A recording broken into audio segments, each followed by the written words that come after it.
ये जंगल सिर्फ दरिंदों का घर नहीं था, ये एक जाल था। ऐसा जाल जो खामोशी से बिछाया जाता है और शोर में बंद होता है। कुछ लोग यहाँ शिकार करने आए थे, लेकिन वो ये भूल गए थे कि हर शिकार कमजोर नहीं होता, और जैसे ही जंगल की खामोशी टूटती है, खेल शुरू हो जाता है। उन्होंने शेरों को फंसाने के लिए एक बड़ा सा जाल बिछा रखा है। एक मरा हुआ ज़ेब्रा वो लोग घसीट कर लाते हैं और बिल्कुल बीच में फेंक देते हैं, जैसे किसी जीते जागते लालच की तरह। सारे शिकारी हथियार संभाल कर छुप जाते हैं और बस एक ही बात का इंतजार करते हैं कि कब शेरों का झुंड यहाँ पहुंचेगा। चंद लम्हे गुजरते हैं, फिर झाड़ियों में हल्की सी हरकत और अगले ही पल पूरा झुंड आ जाता है। शिकार देखकर शिकारी बेतहाशा गोलियां चलाना शुरू कर देते हैं, अंधाधुंध फायरिंग, जिससे अक्सर शेर वहीं गिर जाते हैं। मगर उस झुंड का एक शेर जो सबसे बड़ा है, जो पूरे ग्रुप का सरदार है, वो गोलियों से बच निकलता है और अंधेरे जंगल में गायब हो जाता है। शिकारियों का सरदार गुस्से से कहता है, मरी हुई लाशें गाड़ी में डालो और 3 लोग यहीं रहें। भागा हुआ शेर मुझे जिंदा वापस चाहिए। अब 3 शिकारी उस एक शेर का पीछा शुरू करते हैं। पैरों के निशान, टूटी हुई झाड़ियां और कहीं दूर से एक डरावनी सी आवाज। वो आवाज उन्हें रास्ता दिखाती है, लेकिन अगले ही लम्हे एक शिकारी अचानक गायब हो जाता है। दोनों समझ जाते हैं शेर उसे ढूंढ नहीं रहा, बल्कि वो उन्हें देख रहा है। डरे हुए शिकारी भागना शुरू करते हैं, मगर ये जंगल भागने वालों के लिए नहीं बना। अचानक दूसरा शिकारी भी शेर की झपट में आकर जमीन पर गिरता है, चेहरा हुआ, जख्मी, बेबस। अब सिर्फ एक आदमी बचता है। वो जान बचाकर भागता जाता है, इतना घबरा जाता है कि उसे ये भी याद नहीं रहता कि जाल कहाँ बिछाया था। और फिर एक चर्र की आवाज और वो खुद अपने ही जाल में फंस जाता है। लटका हुआ बदन, बेबसी, और सामने वही शेर जिसकी आंखों में सिर्फ इंतकाम चल रहा है। शेर आहिस्ता आहिस्ता आगे बढ़ता है और चंद लम्हों बाद इस आखिरी शिकारी का अंजाम भी बिल्कुल वही होता है जैसे बाकी सबका, यानी कि उसे भी मार देता है। उसी दौरान दूसरी तरफ हम देखते हैं नेट सैमुअल्स को, जो एक छोटे प्लेन से अपने 2 बच्चों मेरेडिथ और नूरा के साथ उतर रहा है। हाल ही में नेट की बीवी की मौत हुई थी और वो अपने बच्चों को पहली बार अपनी बीवी के होम टाउन लाया है, ताकि थोड़ा वक्त फैमिली के साथ गुजार सके। प्लेन से सामान उतारने के फौरन बाद एक गाड़ी उनके सामने आती है। उसमें से मार्टिन निकलता है, नेट का पुराना दोस्त और उसी जगह का बायोलॉजिस्ट। मार्टिन जंगल के हर कोने को जानता है। मूली, नेट की बीवी से नेट की पहली मुलाकात भी मार्टिन ने ही करवाई थी। मार्टिन उन्हें गाड़ी में बिठाकर मूली के गांव की तरफ ले जाता है और रास्ते में उस इलाके के बारे में बताता रहता है। घर पहुंचकर बच्चों को पता चलता है कि न वाईफाई है न केबल। दोनों नाराज हो जाते हैं। नेट उन्हें समझाता है कि यहाँ कुदरत के साथ रहने का मौका है, टेक्नोलॉजी से दूर। वो उन्हें घर दिखाता है और मूली की तस्वीरें, जिससे पता चलता है कि वो कितनी अच्छी फोटोग्राफर थी। रात को सब खाने पर बैठते हैं। बातों में इंकिशाफ होता है कि मूली की मौत कैंसर से हुई थी और मेरेडिथ के दिल में अफसोस है कि बाप ने आखिरी दिनों में उसके साथ ज्यादा वक्त नहीं गुजारा। माहौल बिगड़ता है। मेरेडिथ गुस्से में बाहर निकल जाती है। नेट भी खामोशी से बाहर जा बैठता है। कुछ देर बाद मार्टिन आकर कहता है, तुम अभी भी सब कुछ ठीक कर सकते हो। ये सफर तुम्हें अपने बच्चों से फिर से नजदीकी लाने का मौका दे रहा है। नेट खामोशी से इस बात पर सोच में डूब जाता है। अगली सुबह मार्टिन नेट और बच्चों को जंगल के अंदर ले जाता है, उस हिस्से में जहाँ आम लोगों का जाना मना है। वो बस उन्हें दिखाना चाहता है कि ये जंगली जानवर कितने खूबसूरत लेकिन कितने खतरनाक भी होते हैं। रास्ते में वो एक पुराना वीरान स्कूल दिखाता है, जो कभी यहाँ के मकामी बच्चों के लिए बनाया गया था, लेकिन अब सालों से खाली पड़ा है, जैसे जंगल ने उसे निगल लिया हो। इसी दौरान मार्टिन को एक गाड़ी नजर आती है। वो करीब जाता है तो वहाँ बेंजी खड़ा होता है, एक फॉरेस्ट ऑफिसर जो शेरों को ट्रैक करता है। और फिर अचानक सबके सामने उन्हें दूर एक शेरों का पूरा झुंड नजर आता है। शेर उन्हें देखकर जोर से दहाड़ते हैं। नेट के बच्चे खौफ के मारे पीछे हट जाते हैं। मार्टिन फौरन बताता है, डरो नहीं, इनमें से 2 शेर वो हैं जिन्हें मैंने बचपन से पाला था। वो आगे बढ़ता है और एक शेर प्यार से उसके साथ लिपट जाता है। कुछ लम्हों तक वो दोनों खेलते रहते हैं, लेकिन फिर मार्टिन एक और शेर को देखता है जो बाकियों से अलग खड़ा है, पूरी तरह जख्मी, पैर लहूलुहान और आंखों में जैसे कोई अजीब सी वहशत। मार्टिन का दिल डूब जाता है। वो फौरन बेंजी को कहता है, फौरन वेटरनरी डॉक्टर लाओ, यहाँ कोई शेर पागल हो रहा है, ये सबको जख्मी कर रहा है। बेंजी एक और खौफनाक खबर देता है, हमें कुछ लाशें भी मिली हैं, कोई शेर इंसानों को मार रहा है, आहिस्ता आहिस्ता, एक एक करके। इतना सुनते ही फजा बदल जाती है। खामोश जंगल जैसे खतरे से भर जाता है। मार्टिन नेट से कहता है, यहाँ अक्सर शिकारी आते हैं, शेरों को, हिरन को, हाथियों को मार देते हैं, बस उनके बॉडी पार्ट्स बेचकर पैसे कमाने के लिए। शायद इसीलिए एक शेर पागल हो चुका है और अब वो शेर बदला ले रहा है। हमें उसे तलाश करना होगा इससे पहले कि वो किसी और को मार दे। ये लोग उस पागल शेर को ढूंढ रहे थे जिसने जंगल में ना जानवर छोड़े थे ना इंसान। करीब के गांव में भी शेर ने हमला किया था। हर तरफ सिर्फ लाशें पड़ी थी, इंसानों के साथ साथ जानवरों की भी। मार्टिन फौरन समझ जाता है ये सब इसी शेर का काम है और वो यकीनन आसपास ही है। तो वो फौरन गाड़ी में बैठकर यहाँ से निकलने लगते हैं। मार्टिन बार बार अपने साथियों से राब्ता करने की कोशिश करता है मगर सिग्नल नहीं आ रहे थे। चलते चलते अचानक झाड़ियों के पीछे कोई हरकत दिखाई देती है। मार्टिन बंदूक लेकर गाड़ी से उतर जाता है। उसे देखकर सैमुअल्स भी बाहर आ जाता है, लेकिन बच्चों को सख्ती से कहता है तुम लोग गाड़ी के अंदर ही रहो। थोड़ी देर दूर सैमुअल्स को एक आदमी मिलता है जो बुरी तरह जख्मी होता है। वो हाँफती हुई आवाज में कहता है एक शेर पागल हो गया है, सबको मार रहा है, वो यही कहीं है। मार्टिन फौरन शेर के पीछे निकल जाता है। सैमुअल्स जो डॉक्टर है उस आदमी को बचाने की भरपूर कोशिश करता है मगर वो दम तोड़ देता है। दूसरी तरफ मार्टिन लीक साइड पर शेर के पैर के निशान देखकर आगे पानी की तरफ बढ़ता है, लेकिन उसे पता नहीं होता कि शेर उसके बिल्कुल ऊपर छुपा बैठा है। अचानक वो सामने आ जाता है। दूसरी तरफ सैमुअल्स घबराता हुआ गाड़ी की तरफ भागता है। पागल शेर उसके पीछे दौड़ता है। सैमुअल्स मुश्किल से गाड़ी में घुसता है मगर शेर रुकने वाला नहीं। वो पहले शीशा तोड़ने की कोशिश करता है, फिर गाड़ी के ऊपर चढ़ जाता है।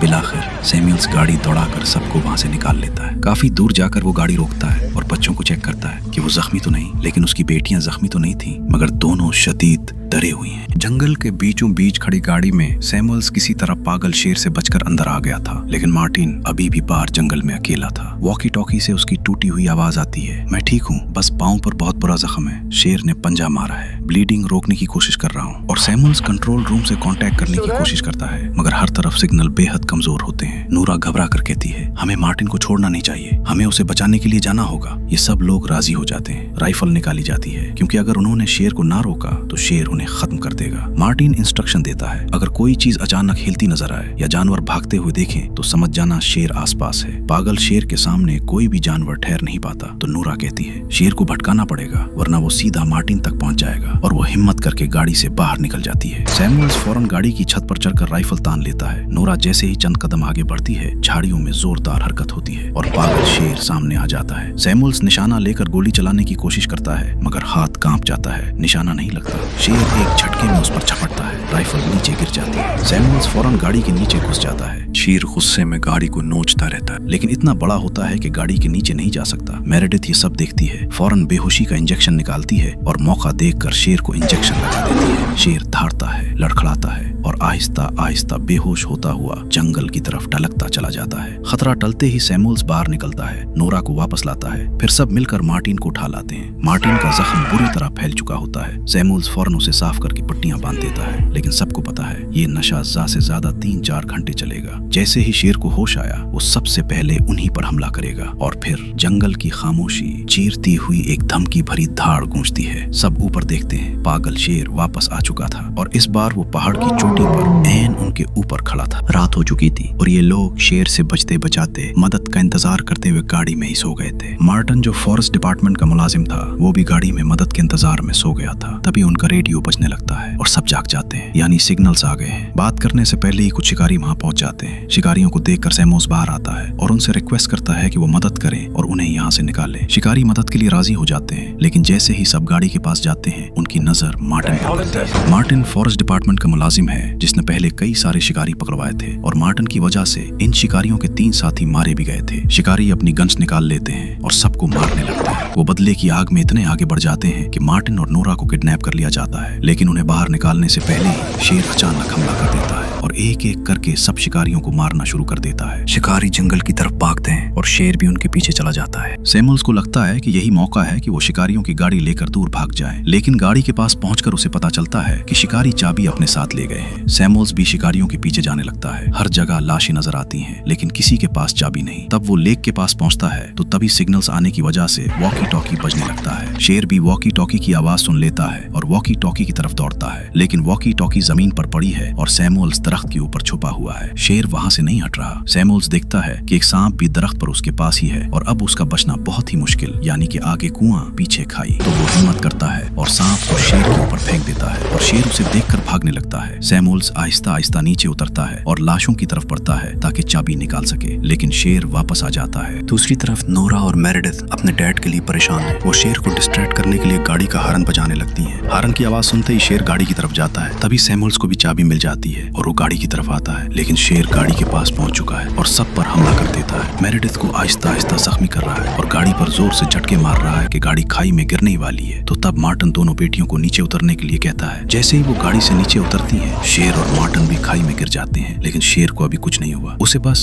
हल्की फुल्की सी चोट ही आई थी और अब वो मार्टन की तरफ जा रहा है। मार्टन देखता है कि गाड़ी से तेल नीचे गिर रहा है। वो फैसला करता है कि शेर को भी खत्म कर देगा, इसीलिए गाड़ी में आग लगा देता है। एक बड़ा ब्लास्ट होता है और शेर भी ब्लास्ट की जद में आ जाता है।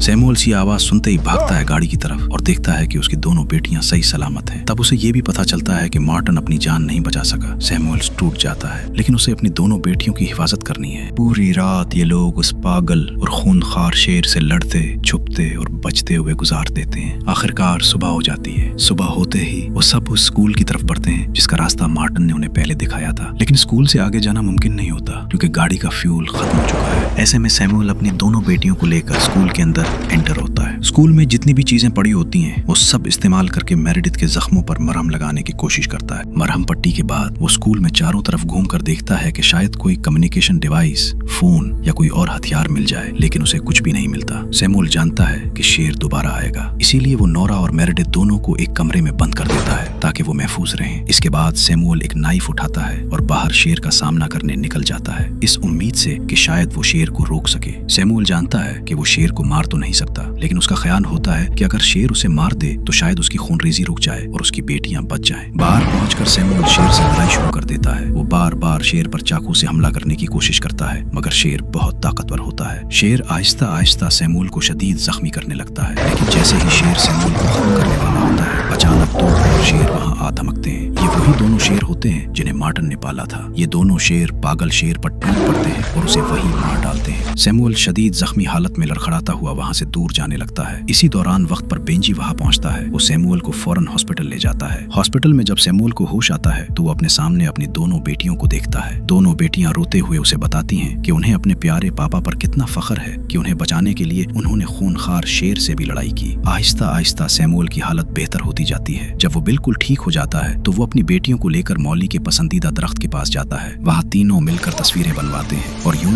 उनकी जिंदगी का सफर आगे चल पड़ता है।